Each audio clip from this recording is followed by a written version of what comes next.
l'actualité de ce lundi, l'Union pour la démocratie française s'est transformée en MoDem. L'Union pour un mouvement populaire est devenue Les Républicains. Les Verts ont mué en Europe Écologie Les Verts. Et Debout la République s'appelle désormais Debout la France. Alors comment choisir le nom du parti politique? Réponse de Mouna El Mokhtari. L'UDF est devenu le MoDem, l'UMP est devenu LR, les Verts sont devenus EELV, Debout la République est devenu Debout la France. En 10 ans, plusieurs partis politiques français ont changé de nom. D'autres, comme le PS ou le FN, envisagent sérieusement de le faire. Mais alors, pourquoi ? Bon, souvent, c'est évidemment pour tenter de faire oublier quelque chose. Si l'UMP est devenu LR en 2015 par exemple, c'est entre autres pour dépasser sa défaite à la présidentielle et l'affaire Big Malion dans laquelle le parti était englué. Mais il arrive aussi qu'un changement de nom traduise un changement de stratégie d'alliance à l'approche ou après des élections. C'est ainsi que le Parti socialiste a supprimé SFIO dans son nom en 1969 pour marquer son alliance avec d'autres partis de gauche au sein de l'Union des gauches. Il est également fréquent que les partis changent de nom suite à une fusion ou à une scission. C'est ainsi que les Verts sont devenus EELV après l'incorporation des militants d'Europe Écologie. Mais alors, comment est-ce qu'on fabrique le nom d'un parti ? Eh bien généralement, on le construit en deux morceaux. Un premier morceau qui désigne la nature de l'organisation, Un parti, un mouvement, une union, un front. Et un deuxième qui renseigne sur son contenu idéologique, socialiste, communiste, national, écologique, etc. Petit problème, les Français ont de moins en moins confiance dans les partis politiques. Du coup, il est à présent à la mode de supprimer le premier morceau, celui qui renvoie à la structure. Stéphane Le Foll, ex-ministre de l'Agriculture, propose ainsi de rebaptiser le Parti socialiste les socialistes. De la même façon, dans des noms comme la France insoumise ou la République en marche, la notion d'organisation a totalement disparu. Autre tendance à la mode, le flou. Le principe du flou en politique a été théorisé il y a plus de 50 ans par le juriste et homme politique allemand Otto Kirchheimer, qui a inventé l'expression « parti attrape tout ». Un parti attrape tout, c'est un parti qui cherche à rassembler le maximum d'électeurs de façon pragmatique. Il s'appuie beaucoup moins sur l'idéologie que sur la personnalité de son leader. Les changements de nom actuels des partis vont dans ce sens, vers des noms en forme de slogan très consensuels. Car à part quelques milliers de royalistes qui en France se considèrent autre chose que républicains, et qui seraient contre l'idée que la République soit en marche plutôt que statique.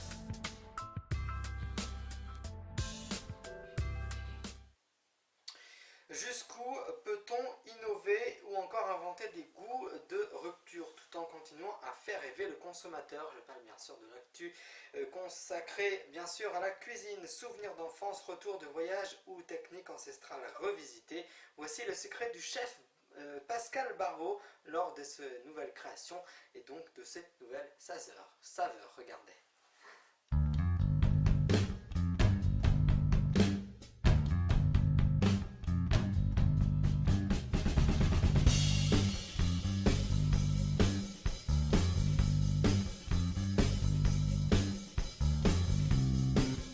Deux turbos de cochon, deux canards. Alors ce qui est fabuleux dans le métier, c'est on a des milliers de pistes. Ça peut être un souvenir d'enfance, donc essayer de le retranscrire en cuisine. Ça peut être un retour de voyage. Je pense à Taïwan par exemple, entre l'idée de l'association entre la cacahuète et le concombre. C'est une association que j'aime beaucoup. Ou alors en Inde, j'aime beaucoup le cardamome et le safran. Ou alors ça peut être une technique ancestrale. Classique ou ramener de l'étranger, du Japon ou de l'ailleurs. Moi j'ai besoin d'être présent, j'ai besoin de toucher, de transformer, d'associer, de laisser un petit peu reposer. Ensuite on va revenir dessus, on va l'associer, on y va à tâtons dans un premier temps. Quand on est perdu, on revient toujours sur la recette originale. C'est jamais évident, c'est pas l'idée de l'artiste en se lève le matin. Ah aujourd'hui je vais faire une fondue de parmesan à mélilo et cèpe rôti. Non, ça marche pas comme ça, malheureusement. Ça c'est une selle plus, laitue asperge. Donc en fait on mange le cœur. On a vraiment le goût de la laitue et de l'asperge. On est vraiment entre l'asperge et la salade. Pour ce soir, vous ne savez pas encore comment on fait. Voilà, donc déjà on va le cuire et après au niveau de l'assaisonnement, on va au niveau du goût, comment on va essayer de le mettre en avant, je ne sais pas encore. Ici, voilà, on a beaucoup de petits condiments. Ici, on a un jus d'ail et gingembre. On a une huile de feuilles de figuier. On a une sauce soja cacahuète. On a une émulsion à base de vinaigre de rérès et huile d'olive. Voilà, donc alors voilà, ici on a beaucoup d'assaisonnement, donc avec poudre d'épinards, poudre de myrtille, cendre de laurier et gingembre. On a différentes huiles, une huile de curry, une huile de noisette. Voilà, ici, on a les tomatillos. Donc c'est pour faire le salsa verde. Donc voilà, et on va composer. Donc à partir de tout ça, il y a un élément phare. Voilà. Vous allez œuvrer autour. Voilà. Est-ce qu'on va le servir avec un poisson, avec une viande? Je ne sais pas encore. On va voir.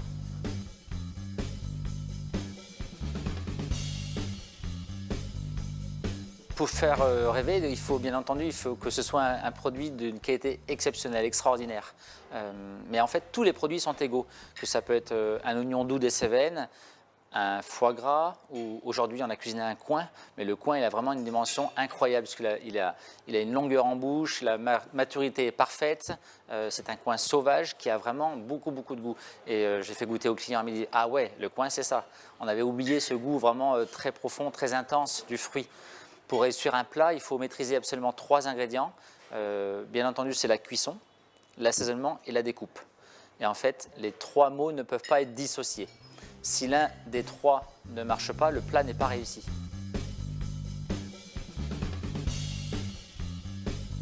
En fait, c'est quelque chose d'extrêmement personnel, la cuisine.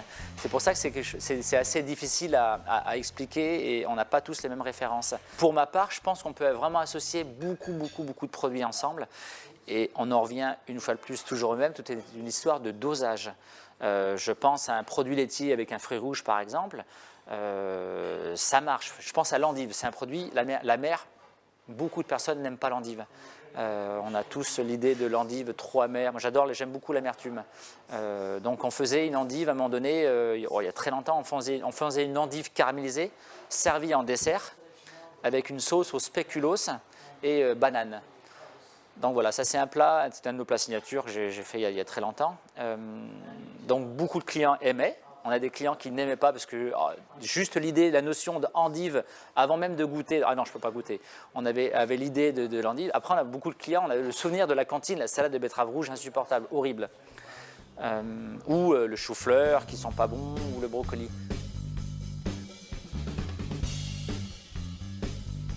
Je pense qu'il y a confusion sur les produits nobles et pas nobles. C'est une histoire d'offre et de demande, de production, mais voilà, un caviar n'est pas forcément magique. Un caviar peut être huileux, avoir des notes un petit peu de terre, terreux. Le caviar parfait doit être parfaitement rond, pas trop salé, des grains qui éclatent en bouche avec une notion de poisson mais extrêmement délicate, d'iode, même voilà, on n'a pas le goût de poisson bleu, on doit avoir le goût de l'iode. C'est très difficile de dissocier le goût de la structure d'un produit, de la matière, de la cuisson, de l'assaisonnement.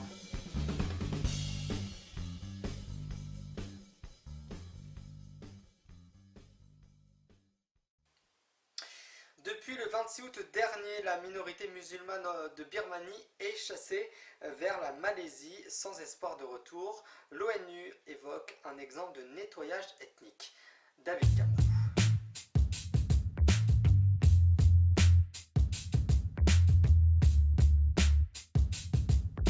Le Rohingya, c'est un peuple considéré comme les immigrés bengalis clandestins illégaux en Birmanie. C'est un peuple qui sont, pour certains, implantés depuis des siècles dans l'État d'Arakan ou Rakhine, à l'ouest de la Birmanie.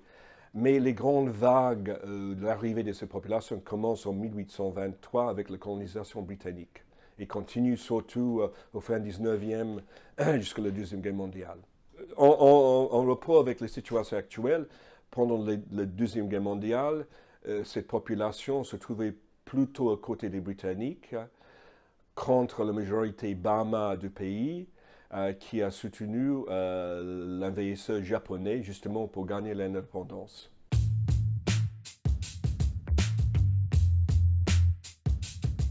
Le 25 août, Aung San Suu Kyi a fait publier un rapport de l'ancien secrétaire général des Nations Unies, Kofi Annan, sur l'état d'Arakan, et qui préconisait il faut trouver une façon de accorder la citoyenneté à ce peuple, il faut développer, il y avait 88 recommandations. Il paraît que ça a provoqué le tolère de l'armée, une colère de l'armée, et le jour après, curieusement, cette armée de salut des Rohingyas d'Arakan a déclenché les hostilités, ce qui est donné le prétexte à l'armée de commencer cette répression massive, cette épuration ethnique de la population. Donc, je ne sais pas si c'est une conspiration, simplement une coïncidence, mais en fait, ce petit groupuscule de l'armée de l'armée arakanais de soutien, de salut, fait le jeu des militaires. Depuis, on voit le résultat.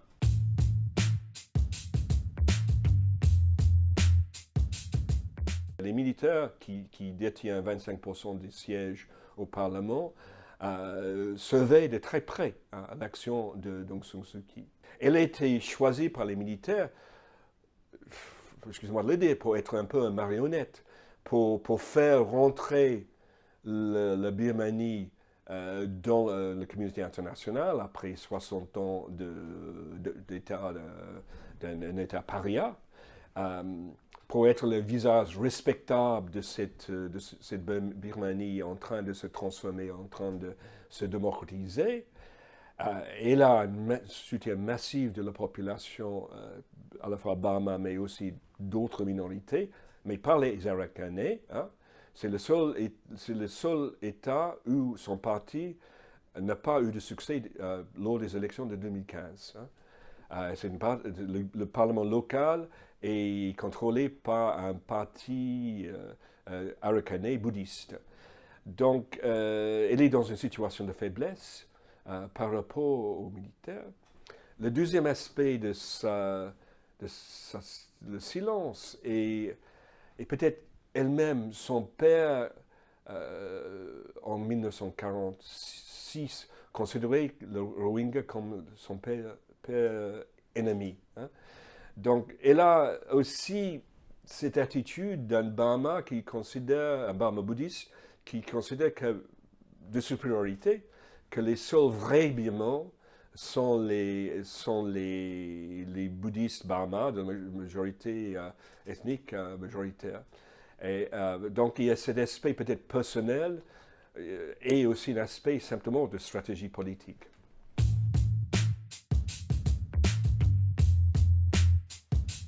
Depuis lancée en 1997, la mission Cassini a permis des découvertes remarquables sur les lunes, le système d'anneaux solaires et la magnétosphère de Saturne. Retour sur cette épopée spatiale avec Jean-Pierre Le Breton.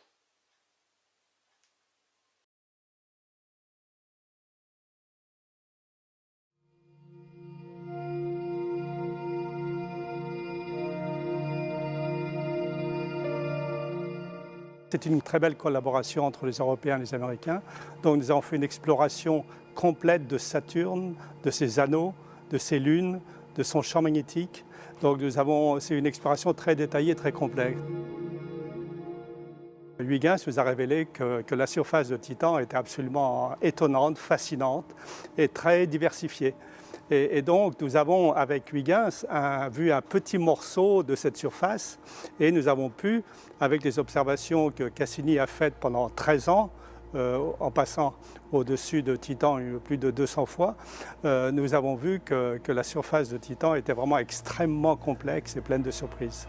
Il fait très froid à la surface de Titan, moins 180 degrés, mais il y a une activité du méthane liquide qui a coulé dans des rivières, dans des lacs. Il pleut peut-être de temps en temps, des pluies fortes d'ailleurs, des pluies très fortes de méthane. Donc le méthane joue sur Titan le rôle que joue l'eau sur Terre. Le satellite qui nous a le plus surpris, c'est bien sûr Encelade, cette toute petite lune qui est en orbite autour de Saturne. On a découvert qu'il y avait une activité géothermique importante avec de l'eau. Il y a un océan d'eau sous la couche de glace qui fait sans doute plusieurs dizaines de kilomètres d'épaisseur. Et cette eau est sous pression en quelque sorte et ça forme des geysers qui peuvent s'élever jusqu'à plusieurs centaines de kilomètres au-dessus de la surface. Et cette eau, elle est chargée en grains de poussière, en grains de des petits grains de glace d'eau, et ces geysers alimentent en permanence l'un des anneaux de Saturne, l'anneau E. Donc il y a une relation très étroite entre l'anneau E et cette lune Encélade qui est vraiment très très active et qui est un monde absolument fascinant.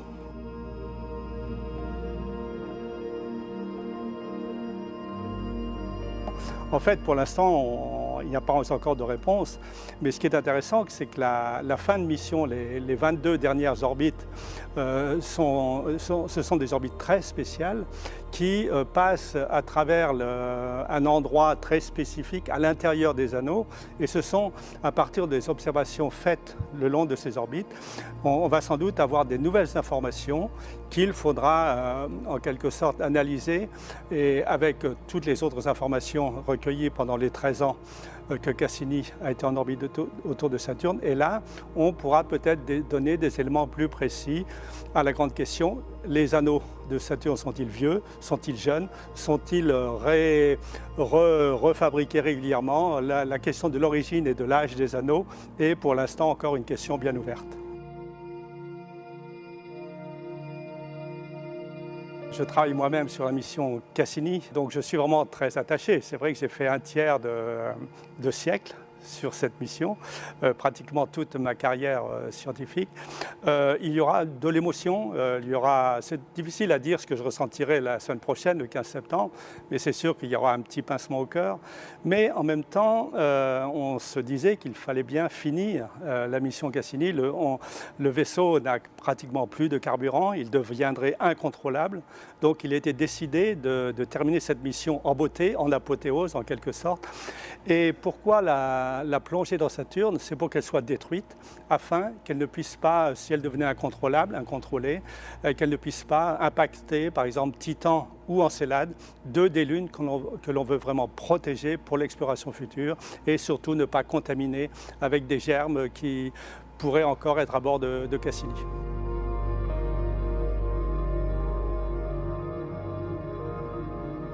Il y a déjà des grandes questions, des nouvelles questions que la mission Cassini-Huygens a posées, et la communauté scientifique est très active, aussi bien du côté américain que du côté européen, pour essayer d'imaginer de nouvelles missions vers Titan, vers Encélade, dans Saturne. Aussi, l'exploration de Saturne est une des cibles que l'on aimerait bien mettre en avant. Nous avons fait à l'Agence spatiale européenne plusieurs propositions de missions, dont l'une récemment, qui n'a pas été retenue. Il y a 4 propositions au niveau de l'agence de la NASA, l'Agence spatiale américaine, 2 pour Titan, 2 pour Encélade, qui sont en cours d'analyse actuellement. Il y a aussi une proposition de retour vers Saturne en parachute, faire descendre une sonde en parachute dans l'atmosphère de Saturne, du côté européen, du côté américain. Donc, en quelque sorte, il y a plusieurs missions qui ont été proposées, qui sont en cours d'analyse, et j'espère que l'une de ces missions, ou pourquoi pas 2, je vois très bien un retour vers Titan, un autre vers Encélade, et pourquoi pas une sonde dans Saturne. Donc, il y a vraiment beaucoup d'opportunités que l'on aimerait bien saisir, mais bon, ce sont des missions complexes, très chères, donc il faudra être un peu patient, mais on retournera très bientôt avec de nouvelles missions, de nouveaux instruments pour répondre à toutes les nouvelles questions que Cassini-Huygens nous a posées.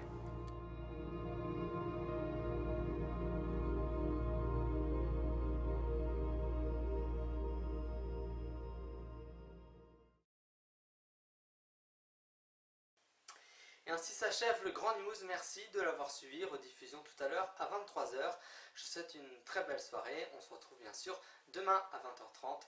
Merci de nous rester fidèles.